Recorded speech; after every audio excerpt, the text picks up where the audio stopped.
I've been away, I've been back, and now it's time to do my wrap up for January this year. I have no of my physical books with me that I actually read in January, but I'm going to talk you through and show it here on the side. And can I just say, this is the first time that I've actually read 4 books in a month, and I've been loving it. It's not too quick paced that it feels like I'm not really taking in the stories, but it's also not just one book, which is also fun because that's where I've been for a very long time. But I've been loving getting to read more books, if it's through my Kindle, if it's a physical book, or even if it's an Audible, which I can really recommend. So the first book that I read in January was Peter Pan. I really wanted to start this year with a classic. Now, I will be honest, I misjudged this classic.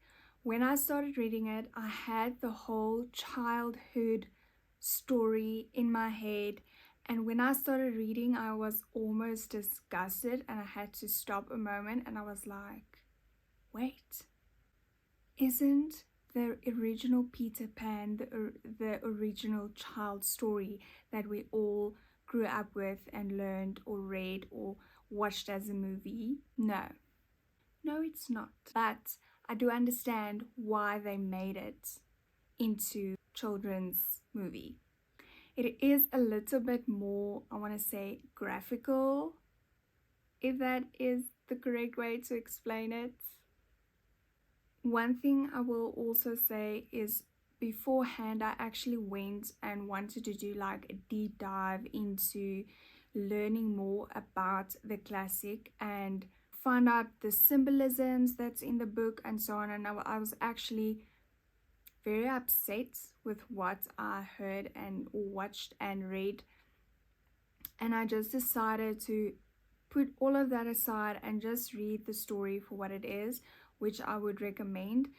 If you really love going in deeper and stuff, I would actually suggest doing it afterwards and not beforehand.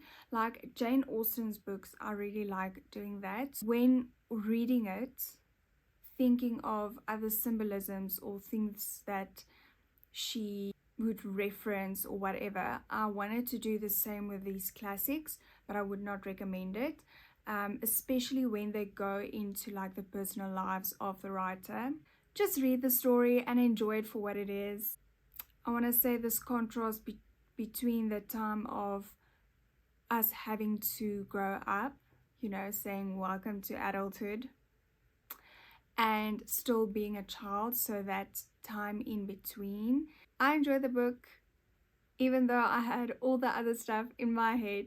I still enjoyed it, and trying not to think of it as the children's story that I absolutely love, but actually reading it as another story.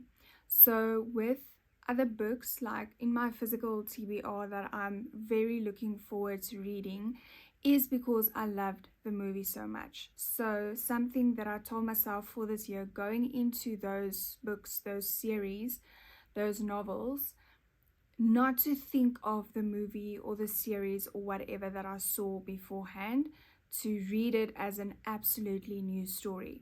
I read another book in December as well, of one of my favorite series, family series, and it took me more than half of the book. I was actually so upset. I was like, what is going on here? You are not that person, you are this person. You don't have a bookshop, you're a writer, or stuff like that. You decide yourself, but for me, I need to take every book and every story as a total new thing.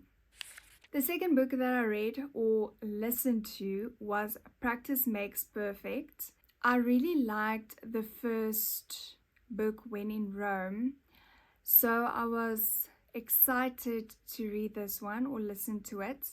And that is my one thing. If you struggle to get through books, like there's so much time, you are cleaning or cooking or doing whatever, So being able to actually listen to a book while you're doing that is amazing. So practice makes perfect. I did enjoy the overall story, but I'm not like everyone talks about smut. I'm not a smut reader. I do not like it. So those parts, it brought a little bit down for me. But otherwise, overall, I did enjoy it. It was just a fun, quick story. Okay, next up.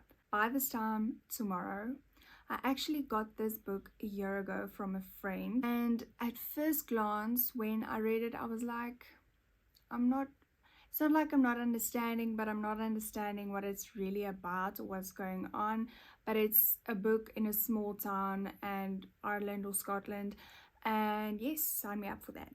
So I started reading, and within the first few chapters, I was like, I don't know if this is my type of book, but I actually ended up really enjoying it, even learning a little bit of a lesson. When we look back at our past, there might be moments that you actually regret or you wish you could do it over. But while reading this book, something that I thought of was it is sometimes those exact moments that grows you as a person, that maybe gives you a new opinion or a new outlook on life, and also just might bring you and the people around you closer. And if you go and, I want to say, play with that or change that, you might not have the same experiences later on in life because maybe of that specific moment. The last book I read in January was Atomic Habits. Now, with any of these types of books that gets hyped up so much, I am not very much in a hurry to read them. But this one, I understand why there's such a big hype around this book. It is very much to the point, very practical examples of how to, I want to say, just better your life, better circumstances around you, especially if you are someone with anxiety, like I sometimes struggle with. Routine is one of those things that just helps keep the ducks in a row, sort of, most of the time. And I really like the way that he gave practical solutions to certain problems. So if you have ever wondered if you want to read this book, I can really suggest it. Overall, I was really surprised by the book By This Time Tomorrow. I actually really enjoyed it more than I thought that I would.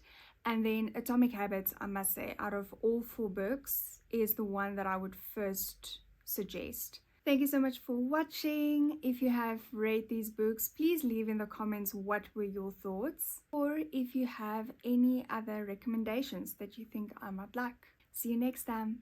Bye.